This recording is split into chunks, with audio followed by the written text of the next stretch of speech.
Hello, everybody. So we're going to start just looking at how planetary systems are formed. We've learned a lot from looking at other planetary systems that we've detected, as you might imagine. So we'll start with a video about some of the recent discoveries about planetary formation. So here we go.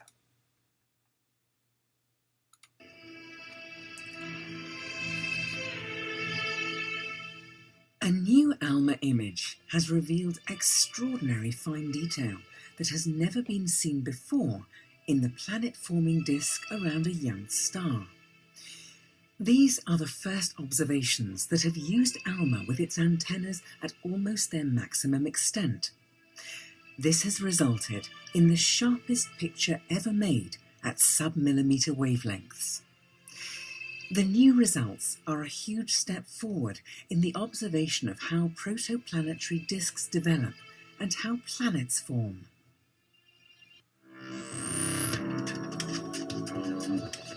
This is the ESOcast, cutting-edge science and life behind the scenes at ESO, the European Southern Observatory.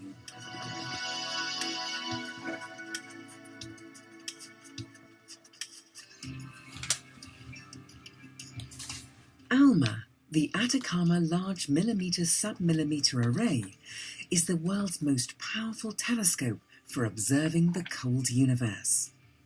It consists of 66 high-precision antennas that can be placed in different configurations.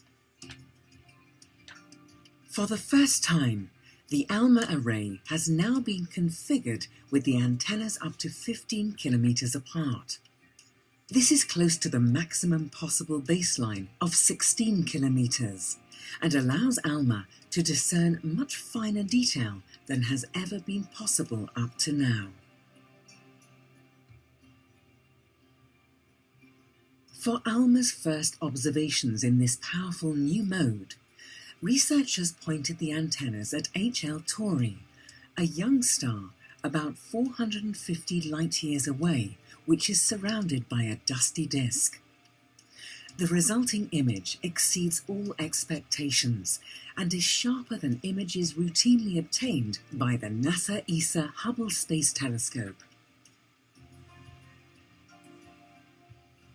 It reveals unexpected fine detail in the HL Tauri protoplanetary disk, which consists of material left over from the birth of the star. The image shows a series of concentric bright rings with enigmatic dark patches. These structures are clear signs of the presence of multiple planets as they sweep up material from the disk. HL Tauri's disk appears to be a lot more developed than would be expected from the age of the system. This suggests that the process of planet formation may be faster than previously thought. Young stars like HL Tauri are born in clouds of gas and fine dust in regions which have collapsed under the effects of gravity. Dense hot cores form and eventually ignite to become young stars. These baby stars are initially cocooned in the remaining gas and dust, which eventually settles into a protoplanetary disk. Through many collisions, the dust particles will stick together, growing into clumps the size of sand grains and pebbles. And ultimately, asteroids, comets, and even planets can form in the disk. The young planets will then disrupt the disk and create rings, gaps, and holes, such as those structures now observed by ALMA. The investigation of these protoplanetary disks is essential to our understanding of how Earth formed in the solar system. Observing the first stages of planet formation around HL Tauri may show us how our own planetary system may have looked during its formation more than 4 billion years ago.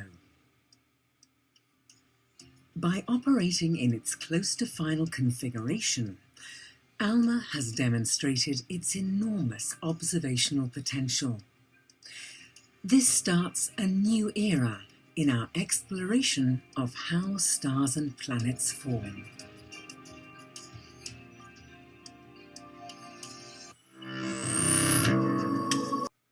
Okay, so one thing you need to understand about how planets form is that they form with a small bit of rotation that increases as they condense into these disks. So how does that work? Well, it's due to something called the conservation of angular momentum. Now, angular momentum is just a combination of different things in the system. So, for instance, the mass, the radius, in other words, how big is it, and the velocity. And this quantity, m times the mass times the radius times the velocity, has to stay constant. That's what conservation means. And let me just show you a video to illustrate that. But it's the same idea that you've probably seen a million times when an ice skater pulls her arms in and goes faster as she's spinning on the ice. So let's take a look.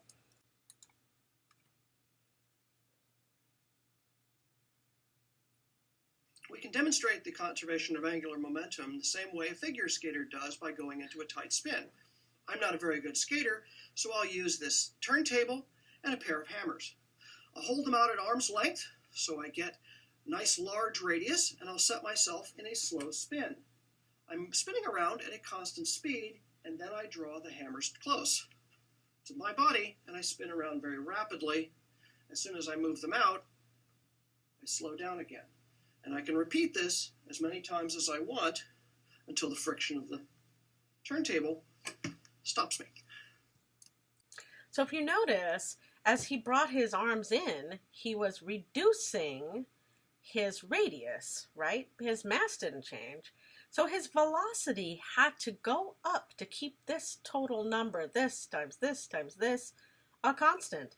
And that also happens in these big clouds of dust where a star forms in the middle, and as it sort of collapses due to gravity, it spins faster. And as it spins faster, it also flattens up. Okay? So this is something that is very essential to how we think planets formed. And let's look at another simulation, or video, sorry.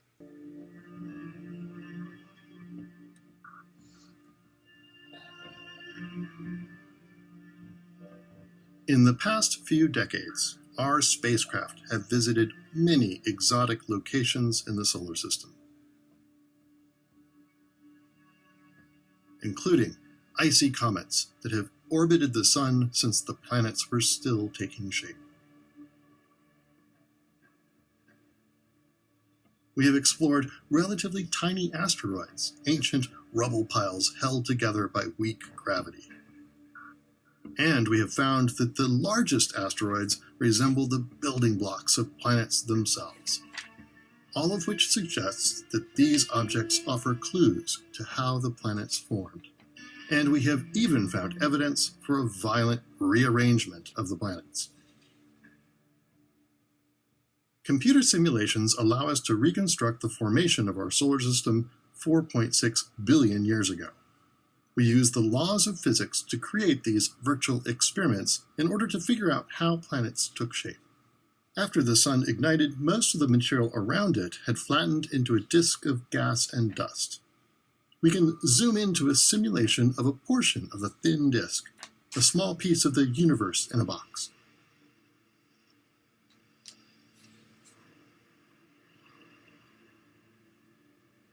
Here, a dense swarm of objects clump together to form what astronomers call planetesimals.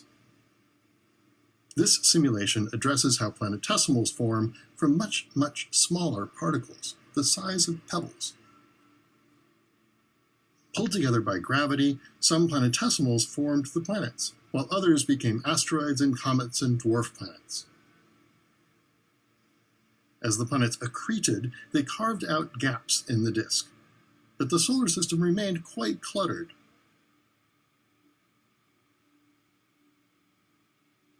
If we look at the orbits of the planets and accelerate the passage of time, so 1 million years pass by every 10 seconds, we can watch how the debris cleared. In this simulation, the giant planets, Jupiter, Saturn, Uranus, and Neptune, shift their orbits, and many unlucky asteroids and comets and dwarf planets get kicked out of the solar system. The migrating giants wreak gravitational havoc. The distribution starts out quite flat, but as most small objects get tossed out, others settle into stable orbits that allow them to coexist safely with the planets.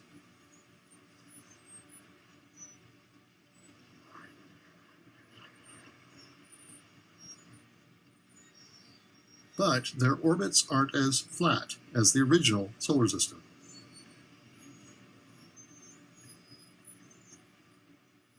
Instead, they follow trajectories far above and below the plane of the planet's orbits.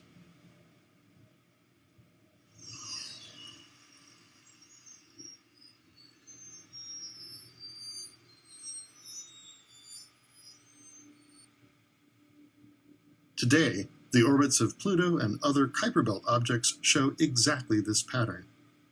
The tiny icy worlds that inhabit the outer reaches of the solar system provide evidence for an ancient interplanetary transformation.